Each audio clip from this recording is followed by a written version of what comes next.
some of the things that is always interesting to talk about, and especially now that we're going to see some young horses, is of course the developing of dressage. You just mentioned briefly, about breeding. Yes, I really do like to discuss with. I have one uncle in particular. He's a kind of known breeder in Denmark, and he's produced approved stallions and has a lot of broodmares, and they have really like a nice, very professional setup at home. And it's always so interesting to discuss with him and my cousins, because it's like a family thing in Denmark. Everybody goes into the same, and we discuss this like every year. We discuss when the breeding season starts, which it has now in Denmark. I don't work with reproduction myself. I have four colleagues in the clinic. They work full-time with reproduction. But now the season has started in Denmark. And we always, like every year, we discuss all the new stallions, and we look at videos, and we look at the breeding, the pedigree, how will this stallion work with this mare or this line, and it's really interesting.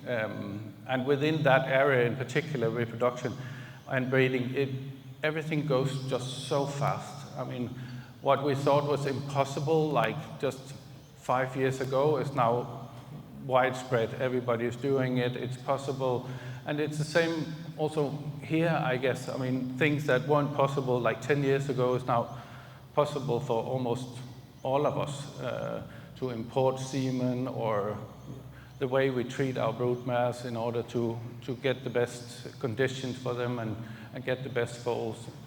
So that is really, really interesting. But it's also, I mean, it's almost like a full-time job to just follow up and see what's going on and what can be done this year that we couldn't do last year.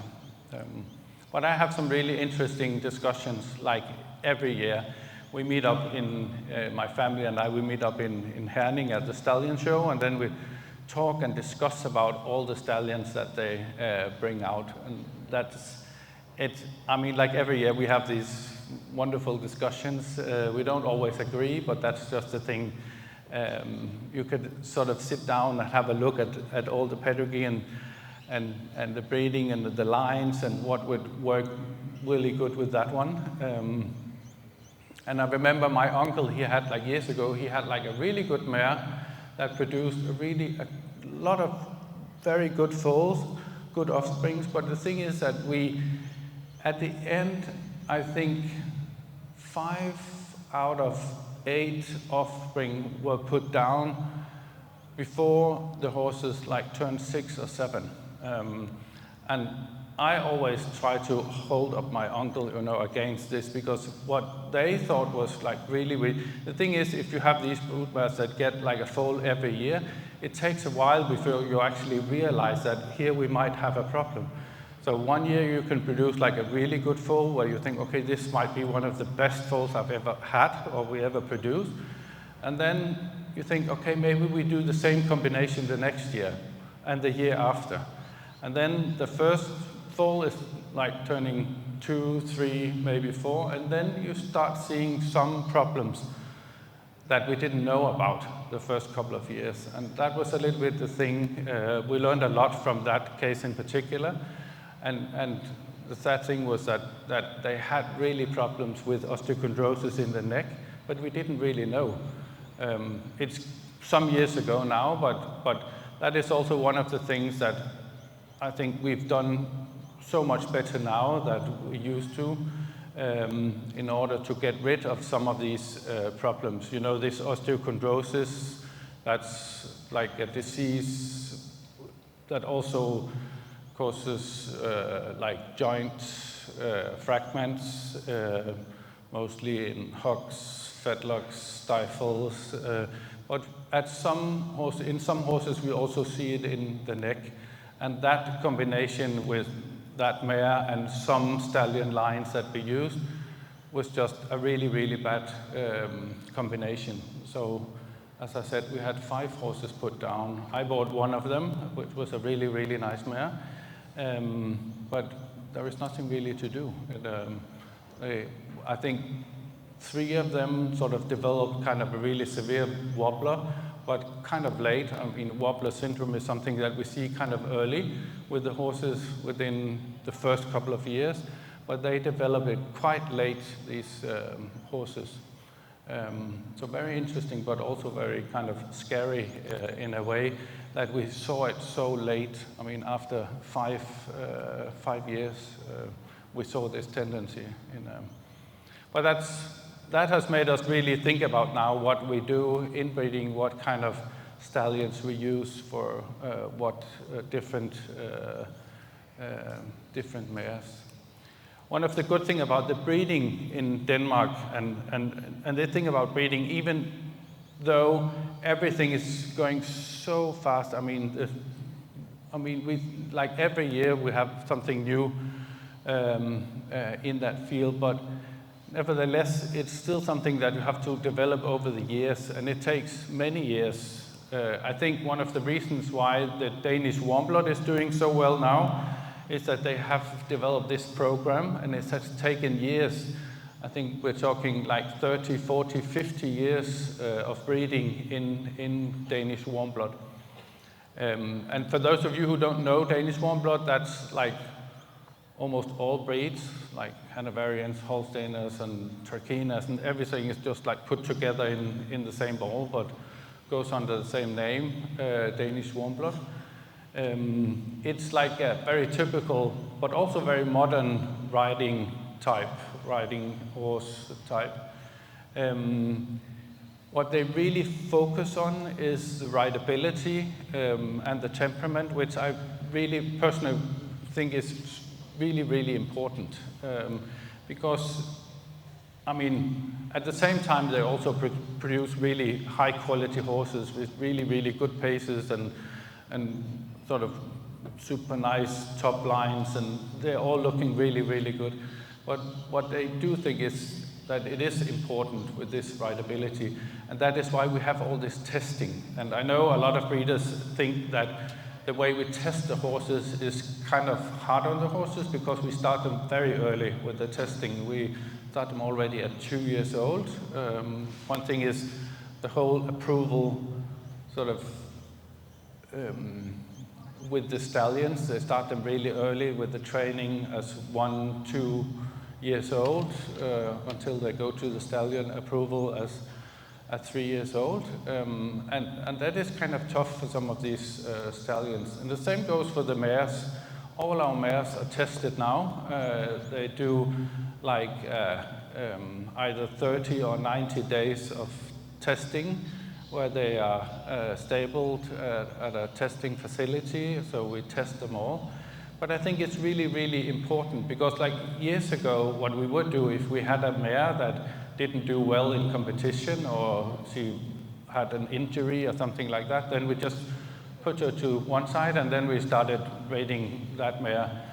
And we found out that that wasn't really a good, like a long-term, that wasn't a good solution. So that's why we have this testing thing now in Denmark. And we now see the results of that, and that has improved a lot because the stallion they have been approved for many, many years, but we haven't really done that with the mares.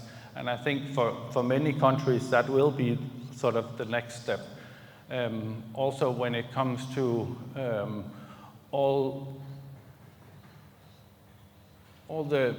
what we have now, all these techniques, we have the embryos, we have the ICSI, we have so many things that we can do with the mares now.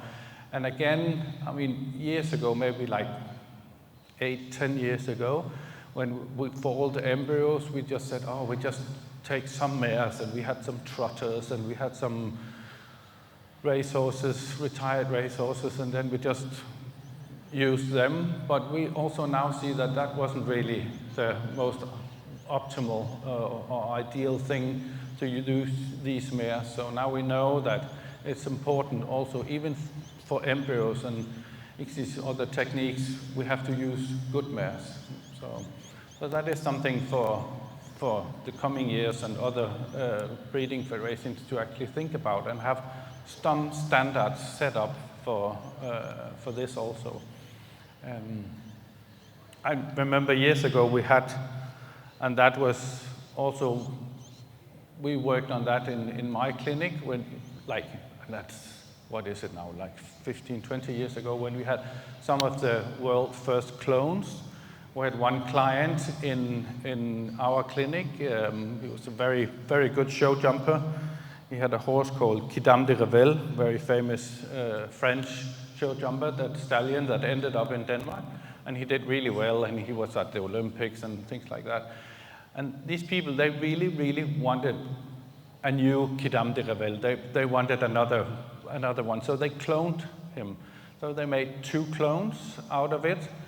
And at that time, we all found that was super interesting. It caused like a lot of discussions, but nevertheless, they really wanted this because at that time we thought, okay, that's the new thing. We just clone them, and then we get like a ton of good horses in there. But the thing is that these 2, we had 2 clones, and this Quidam de Revel, the stallion, he was this French stallion. The bloodline was a little bit sort of odd. I mean, no doubt he was a really, really good sport horse, but I mean, if you looked like through his pedigree, his bloodlines, there was like really almost some, what we call some French trotter racehorse blood far out in his bloodlines. But he was a really, really good sport horse, and as I said, he did good even at the Olympics. But we cloned, some cloned him, I didn't do it.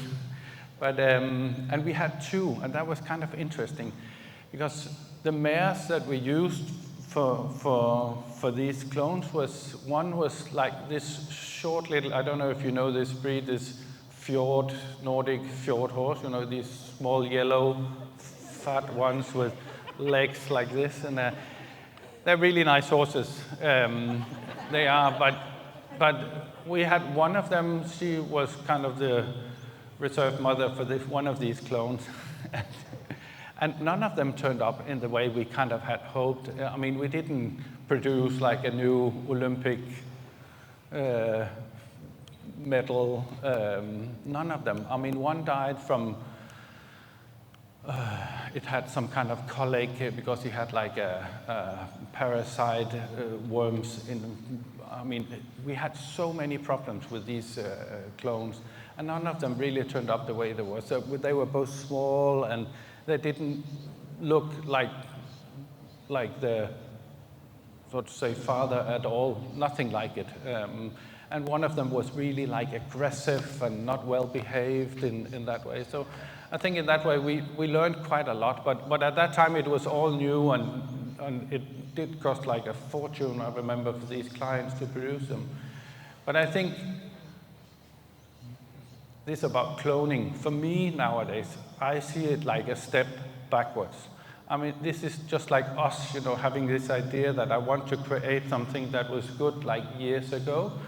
And now if we compare that to all the possibilities we have in breeding nowadays, we shouldn't really go that way. I mean, it's like a thing that we think we can now just want to have the same thing again, but we should actually really, instead of look for something that is better, that is more suited for the future.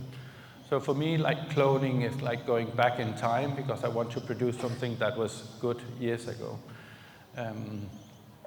I don't, at least in my clinic, we don't have anybody doing that anymore. It still costs a fortune to clone them, and you have absolutely no guarantee, even though you have exactly the material, the DNA that you want to, you have absolutely no guarantee that these horses will show up like you planned. Okay, that was just like, didn't plan on talking about this, but I think that is interesting, you know, especially nowadays that we have all these new techniques and possibilities within breeding. If you have any questions, just feel free, just raise your hand. I don't know if, yeah. So you mentioned, sorry. My question is that you mentioned that one of the surrogates was a fjord, and was that mentioned out of looking at the nature, as in the DNA of the cloning to the nurture, what that mare in carrying the horse and in, raising it, if you will, until it's a weanling. The influence of that, I'm guessing that's why it was mentioned that you find a difference in that nurture on which is something we talk about as well in ETs, how much of the movement is influenced by the surrogate and how much is actually coming from that in genetics. Yeah, thank you. That's an interesting question also. We don't know so much. With horses, we know more from humans, from that field. And I think it's super interesting now. With, like you said, the surrogate or some of the mares that we use for embryo techniques. I think it's really interesting to see. One thing is sort of the whole physical thing, the size of the mares, and like I said, we used to use a lot of retired race horses, like smaller. So we used a lot of these trotter mares, and they are kind of small. And what we saw, of course, was that some of the offspring that came out of these embryos, they were kind of small, not like we wanted these nice big dressage horses. So they were kind of small. So that was one thing. The other thing is also like the whole sort of mental thing, the way they bring up their foals, which is also really, really important. And I think that is also one of the things that we should learn also from the past, when we had all these like difficult mares that we just put away, and then we put them into breeding and just hope for the best, kind of. So I think that is one thing. But when it comes to the whole, what is actually really, really interesting that we know from the human side is also that even women that get like a donor egg, where you think, okay, this woman doesn't have anything to do with the DNA, she doesn't pass anything. That's what we think, but actually you do, even with a donor egg. I have a daughter my daughter, she was made with a donor egg, so that's why I studied that a lot. But so actually, her mother, even though it wasn't her egg, she actually gives some DNA to that child, which is actually super interesting. We don't really know what or how much, but we just know nowadays that there is some kind of influence from that. And that should just make us at least think in the direction that we need to use good mares also for the breeding. Does that cover your question? It also for me raised another one in relation to that. I don't want to hog the microphone. Helen, what was your question?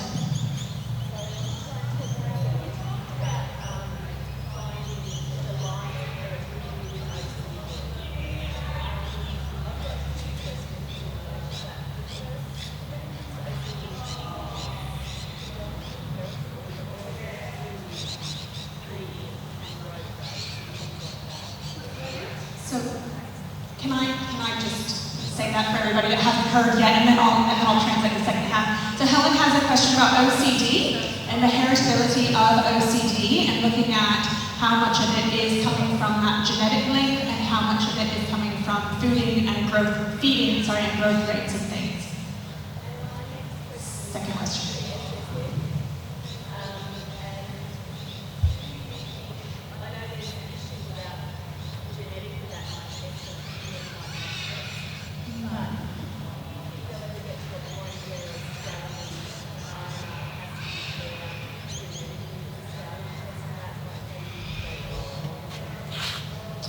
The second half of that question is about PSSM and whether if a stallion is a carrier of PSSM, they may be tested and their negative or positive may be recorded as it is with fragile foal syndrome. Yeah, thank you. I think that's a really good question. And the thing is that discussion is always a little bit like how much is. Because we are testing now a lot of these horses, And if you ask me, my personal opinion is that it should be open out there. I mean, also now that we have so many stallions, it should really be open, and at least it should be possible for the breeders actually to go in and check, you know, what has been tested, or this stallion, has he been tested for this and this and this, whatever. I think when it comes to OCD, it's always a discussion about, I mean, how will it show up? I mean, will it automatically show up, or has it also something to do with the bringing up, the growth, the feeding, the management around the young horses? And I think that is a little bit what makes it so muddy or so difficult to say, because we will have some horses, and we know that there is OCD like on both sides, but they won't express it. I mean, you won't see problems with it.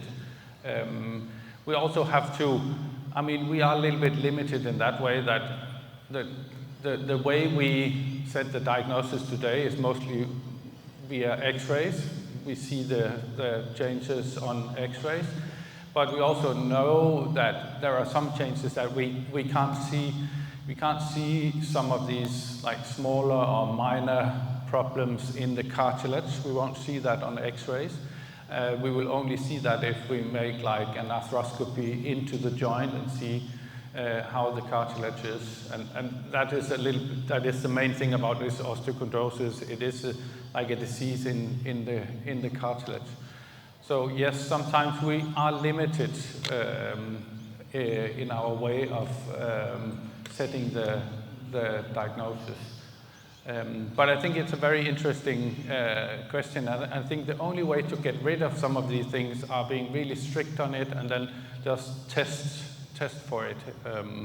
I mean, there are like a number of diseases that I think that we should test for, and you just mentioned like two of the sort of more known ones, but there is some different things that I think we have to look into in the future. Just recent, we had one student in our clinic that is now working on also some of these metabolic diseases that we have, if we can somehow test that on forehand, and we also see that there is like a pattern in these, so that's also going to be really interesting to see in the future, if there is more sort of issues that we can test for in a, but I think, just coming back to your question, I think it should be like for all, you know, possible to see, is this stallion tested for this and this and this? And if not, okay, at least I as a breeder can decide not to use that stallion if he's not tested in a, okay, more questions, or let's see. Yeah?